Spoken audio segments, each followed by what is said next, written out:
c'est l'heure de passer à autre chose.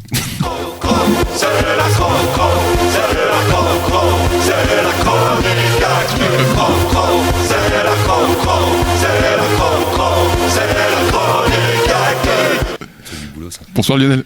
Bonsoir Georges, commandant Kate, bien aimé Georges. J'espère que la pêche de feu vous anime vos petits cœurs en ce début d'automne. Oui, ça va. Car oui, nous y voilà enfin à cette jolie saison pleine de bogues piquantes de châtaignes de bord de canal et de première année promenant leur regard bovin et éthyliquement douteux sur les fonds de caniveau des jeudis de la rue Saint-Michel. Tout ceci a un doux parfum de mort dans ce qu'elle peut avoir de doux. Et par la fenêtre, on voit déjà venir au loin la fin de cette année pourrite de 2019. Alors, oui, vous qui êtes un rationaliste, Georges, je vous vois pinouiller là, sur un mode, oui, c'est des conneries, une année ça peut pas mourir vraiment, ou alors ça serait vraiment un mystère, un truc chelou, inexplicable. Vous n'avez pas entièrement tort, Georges, ça serait un phénomène assez particulier dans un monde normal.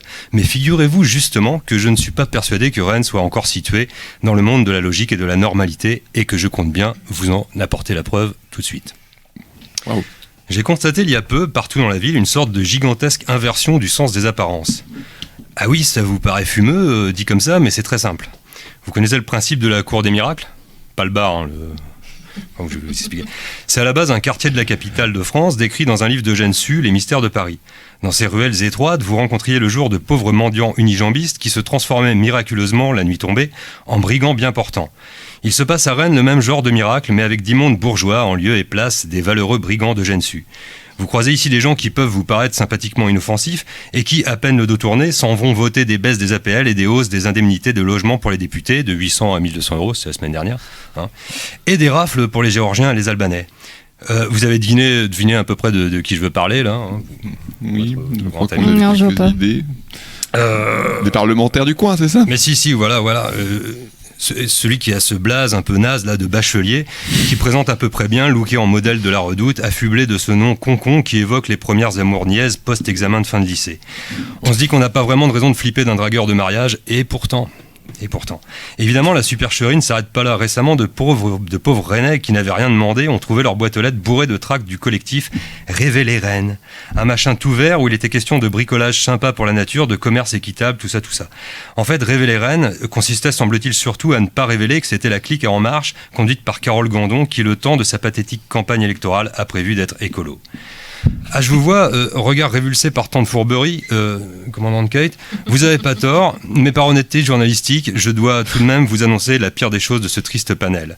Accrochez-vous bien, car maquillé grossièrement sous les oripeaux de la bisounourserie, se trimballe actuellement un odieux individu amoureux et perdu de la flicaille, pourfendeur du commerce de centre-ville bourgeois, de la galerie Lafayette, et surtout des quémandages d'argent public à la moindre poubelle bousculée par le prolétaire excédé.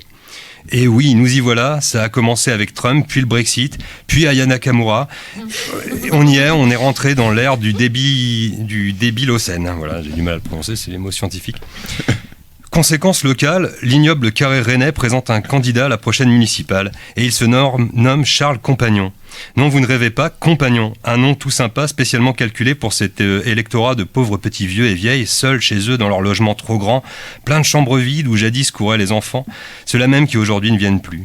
Les pauvres vieux voient marqué Compagnon sur un bulletin, ont la possibilité de tenir ce bulletin tout près de leur cœur, voire même d'en prendre un supplémentaire en douce et de l'encadrer sur la cheminée pour pouvoir dire un soir d'hiver « Ah, j'ai un compagnon ».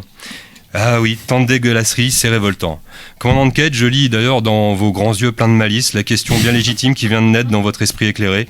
Et si demain, d'aventure, une liste apparaissait avec Charlène fils de pute, Jean-Jacques Crevure, Michel Connard, ayant pour projet de ne rien faire à Rennes, devrais-je, tenant compte de la manifeste inversion du sens des apparences en cours dans la ville, voter pour cette liste ? Alors écoutez bien ma réponse, Kate. Restez prudente et observatrice. Les forces du pipeau n'ont peut-être pas encore pris possession de toute la ville. Tout n'est peut-être pas encore complètement à l'envers. D'ici là, faites-moi pleinement confiance et jetez vos forces en soutien à la liste poubelle de Suez Environnement, la seule qui produira immanquablement un effet bienfaisant sur l'ambiance locale dès lors qu'une de ses membres se trouvera allongée sur le bitume. La suite au prochain épisode. On a hâte.